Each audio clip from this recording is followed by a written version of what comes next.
भगवान श्री कृष्ण अर्जुन से कहते हैं, सर्वधर्मान परित्यज्य मामेकम शरणम व्रज। तो सब धर्म को छोड़कर, कर्तव्य कर्म को छोड़कर मेरी शरण में आ जा, मैं तुझे पापों से मुक्त कर दूंगा। जीवन के दो मार्ग हैं। एक मार्ग होता है समर्पण का मार्ग, दूसरा मार्ग होता है संकल्प का मार्ग। जो संकल्प के मार्ग पर चलते हैं वो बुद्ध की तरह, महावीर की तरह अपनी ही साधना से, अपने संकल्प से अध्यात्म की यात्रा पूरी करते हैं। जो समर्पण के मार्ग पर चलते हैं वो मीरा की तरह, चैतन्य की तरह, कबीर की तरह, दादू की तरह अपने आप को पूरी तरह से परमात्मा के हाथों में सौंप देते हैं। फिर जो उसकी मर्जी होती है उसके हिसाब से चलते हैं, अपने आप को उपकरण बना देते हैं। यानी परमात्मा ही सब कुछ हो गया, मेरी अपनी कोई मर्जी नहीं है, मेरी कोई मर्जी नहीं चलती, सिर्फ उसकी ही मर्जी चलेगी। बस तू ही इम्पोर्टेंट हो गया, महत्वपूर्ण हो गया। और जो मैं है, मेरा अहंकार है, वो बिल्कुल भी महत्वपूर्ण नहीं है। उसको विलीन करना है, उसको गलाते चले जाना है।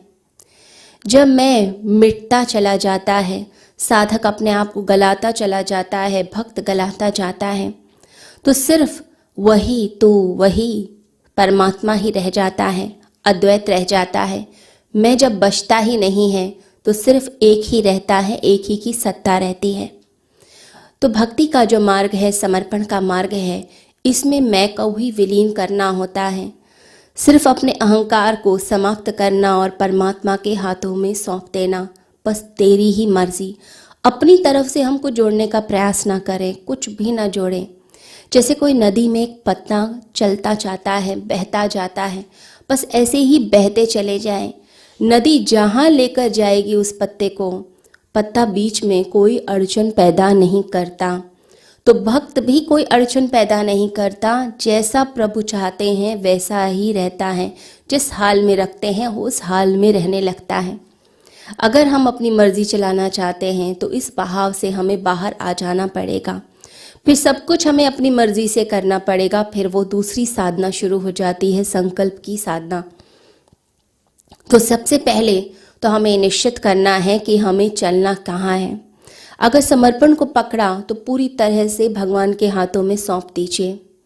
जो लोग दोनों को मिलाकर चलना चाहते हैं वो कहीं भी नहीं पहुंचते। आज तक ऐसा देखा नहीं गया है कि जो दोनों को मिलाकर चलते हों और वो कहीं पहुंच गए हों, वो कहीं नहीं जाते। वो सिर्फ अपने आप को धोखा देते हैं। ये आत्मवंचना है, सिर्फ एक डिसेप्शन है जो हम अपने लिए पैदा कर देते हैं। फिर तो यह हुआ कि अगर ज़िंदगी में कुछ बुरा हो गया है तो परमात्मा तुम्हारे कारण हुआ है, और मेरी ज़िंदगी में कुछ अच्छा हुआ है, मेरी ज़िंदगी में धन आया, सौभाग्य आया, तो वो तो मेरी मेहनत के कारण हुआ है। लोग ऐसे ही धोखा देते हैं। वह परमात्मा के ऊपर जो भी दुख आया है वो सब कुछ कह देते हैं कि परमात्मा के कारण है, उसी के ऊपर ब्लेम डाल देते हैं। लेकिन जो समर्पण की तरफ चलता है वो कहता है कि जैसा भी है मैं उसी हाल में खुश रहूँगा। जो दोनों नाव पर पैर रखकर चलता है वो तो डूबता है। हम कहीं से भी यात्रा करें, हम पहुँचेंगे अपनी मंजिल तक। जैसे कोई भी नदी चल पड़े, किसी भी दिशा से चले, लेकिन सागर तक पहुँचती ही पहुँचती है। लेकिन अगर 2-3 दिशाएं लेकर अगर नदी चलना चाहेगी तो सागर तक पहुँचेगी ही नहीं। जो लोग अलग अलग दिशाओं में भटकते हैं वो समझौतावादी तालाब की तरह हो जाते हैं। कभी एक दिशा, कभी दूसरी, कभी तीसरी, चारों दिशाओं में घूमकर एक ही जगह इकट्ठे होकर रह जाते हैं। धर्म समझौता नहीं होता, स्पष्ट चुनाव होता है। भगवान श्री कृष्ण गीता में इसी स्पष्ट चुनाव की बात कर रहे हैं कि तू सब कुछ छोड़कर मेरी शरण में आ, यानी तू समर्पण कर। इधर उधर मत बातों को घुमा। अर्जुन इधर उधर घूम रहा है। भगवान कहते हैं स्पष्ट चुनाव कर, तू मेरी तरफ आ जा। तू आ जाएगा तो तू पापों से मुक्त हो जाएगा। ये बड़ा ही महत्वपूर्ण भाव होता है कि जब मनुष्य ये समझता है कि मैं पापी हूँ, धर्म की शुरुआत भी वहीं से होती है। जब तक हमने अपनी अशुद्धियों को देखा ही नहीं, अपनी बुराइयों को देखा ही नहीं, तब तक हम सुधरने का प्रयास कैसे करेंगे। लोग तो कहते हैं मुझ में कोई कमी है ही नहीं, मैंने कोई पाप किया ही नहीं। जब हम अपने आप को शुद्ध बुद्ध समझकर बैठ गए हैं, फिर हम कैसे परिवर्तन लेकर आएंगे।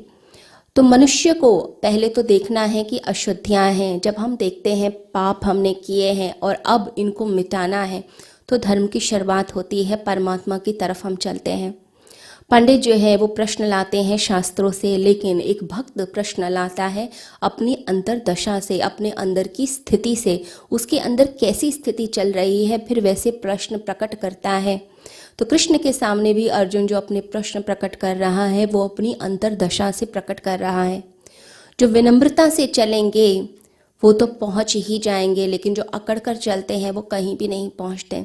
तो समर्पण का जो मार्ग है वो बड़ी ही विनम्रता का भाव है, खुलेपन का भाव है। परमात्मा एक खुलापन है, चारों दिशाओं से खुला हुआ है, कहीं से बंद नहीं। बंद तो हमने अपने आप को कर रखा है और इसी कारण परमात्मा की कृपा हमारे तक पहुंचती नहीं। जैसे कोई एक घर में द्वार दरवाजे बंद करके अंदर बैठ जाए, आंखें बंद कर ले और फिर सोचे कि सूर्य की कृपा होगी जब मैं द्वार खोलूँगा। सूर्य की कृपा तो बरस ही रही है। परमात्मा हमारे द्वार तक भी आ जाए तो भी हम ऐसे हैं कि परमात्मा को पहचान ही नहीं पाते, उसके लिए द्वार खोलते ही नहीं हैं। कहते हैं जब जीसस को सूली लगने वाली थी, एक व्यक्ति के दांत में दर्द था। वो हर एक से यही कहता कि बहुत परेशान हूँ, बहुत दांत में दर्द है। तो लोग कहते कि छोड़ो ये सब बातों को, तुम्हें पता है मरियम के बेटे को सूली लगने वाली है। जीसस उसके घर के सामने से गुजर रहे हैं, लेकिन उस व्यक्ति को कुछ ध्यान नहीं है। क्या कुछ घटित हो रहा है इस विराट अस्तित्व में, लेकिन हमें क्या ज्ञात है, हम ध्यान देते ही नहीं हैं। हमारा ध्यान तो छोटी छोटी बातों में उलझा हुआ है। कैसी कैसी बातें हैं, किसी बात को बुरा मानकर बैठ जाना, किसी से झगड़ा करके बैठ जाना, बिना बात के पुरानी बातों को लेकर बैठ जाना और उन्हीं गमों में गोल गोल घूमते रहना। इस अस्तित्व में इतना कुछ हो रहा है, परंतु हम जो है वो छोटी छोटी बातों को लेकर उलझे हुए हैं। ये अहंकार जो है एक बड़ा ही घाव है। ये ऐसा घाव है जो मिठास भी देता है और दर्द भी देता है। इस अहंकार को ही छोड़ना होता है। जब कोई बुरा कहता है तो दुख होता है, जब कोई अच्छा कहता है तो बहुत अच्छा लगता है, सुख मिलता है। वो जो मिठास है उसी के कारण हम सारी पीड़ा झेल लेते हैं और ये अहंकार अंदर पोषित होता चला जाता है। जब हम सुख और दुख, मान अपमान सब कुछ छोड़ देते हैं, तभी योग की अवस्था हमें उपलब्ध होती है। जब अहंकार छूटता है तभी हम परमात्मा में लीन होते हैं। तो कृष्ण स्पष्ट रूप से गीता में कहते हैं कि तुम्हें समर्पण करना है, यानी मेरी तरफ आ जाओ। कहते हैं कि जब बोधि धर्म चीन में गया 9 साल तक, वह जब भी लोगों से बात करता तो दीवार की तरफ अपना मुख करके बात करता। तो लोग कहते कि ऐसा तुम क्यों करते हो। तो बोधि धर्म ने कहा, जब कोई ऐसा व्यक्ति आएगा जिसको मैं ज्ञान दे पाऊंगा, तत्व ज्ञान दे सकता हूँ, तभी मैं उसकी तरफ मुख करूँगा। तो 9 साल बीत गए, लेकिन 9 साल के बाद एक व्यक्ति आया, हुई नेंग। उसने बोधि धर्म से कहा कि मेरी तरफ देखो, मैं तुम्हारे पास ज्ञान के लिए आया।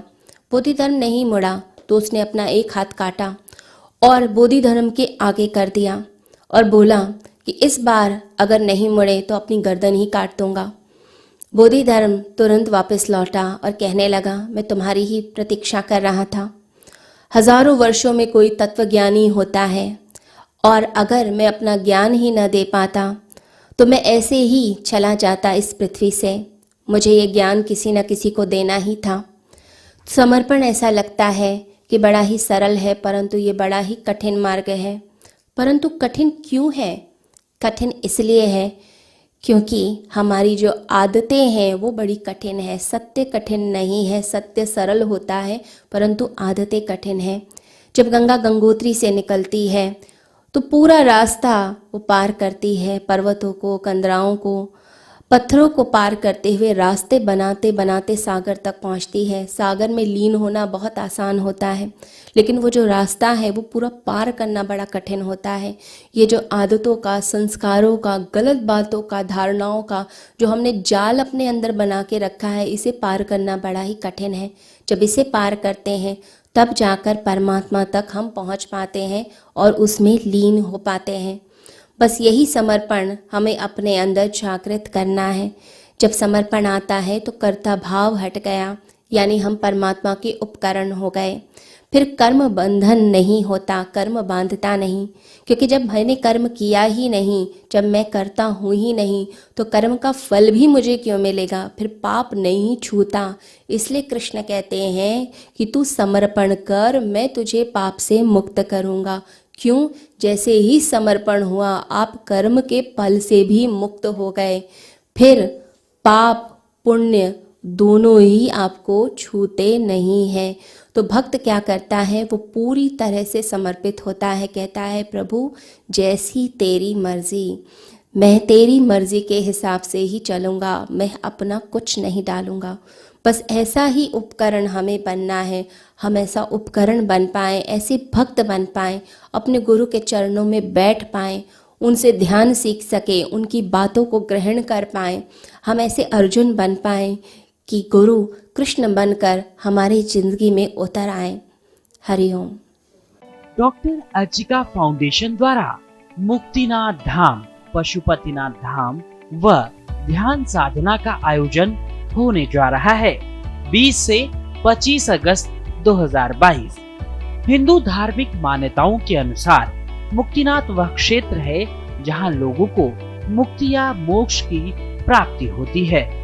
मुक्तिनाथ धाम यह उन 8 पवित्र मंदिरों में से एक है जो अपने आप में उत्पन्न हुए हैं तथा पशुपतिनाथ के बारे में माना जाता है यह लेख लिखे जाने से पहले ही स्थापित हो गया था और जो भी व्यक्ति इस स्थान के दर्शन करता है उसे किसी भी जन्म में फिर कभी पशु योनि प्राप्त नहीं होती है। एक लंबी अवधि के इंतजार के बाद साधना के शिखर पर निवास करने वाली परम साध्वी डॉक्टर अर्चिका दीदी के सानिध्य में ध्यान का आनंद भी लें। ध्यान की सुखद छांव में जो बैठता है उसकी सभी कामनाएं पूरी हो जाती हैं। ध्यान में मन का मंथन होता है। दीदी जी के मार्गदर्शन में ही मुक्तिनाथ एवं पशुपतिनाथ यात्रा का परम सौभाग्य प्राप्त हो रहा है। साथ ही साथ आप मनोकामना मंदिर, गुप्तेश्वर महादेव मंदिर व पहावा लेक 108 जल धाराएं आदि हैं। 20 से 25 अगस्त तक इस 6 दिवसीय यात्रा के लिए आज ही अपना पंजीकरण कराएं और दीदी के सानिध्य में ध्यान का आनंद लेते हुए इस यात्रा का अनुभव प्राप्त करें। अधिक जानकारी के लिए संपर्क करें 7291986653, 7291986656, 7291986657।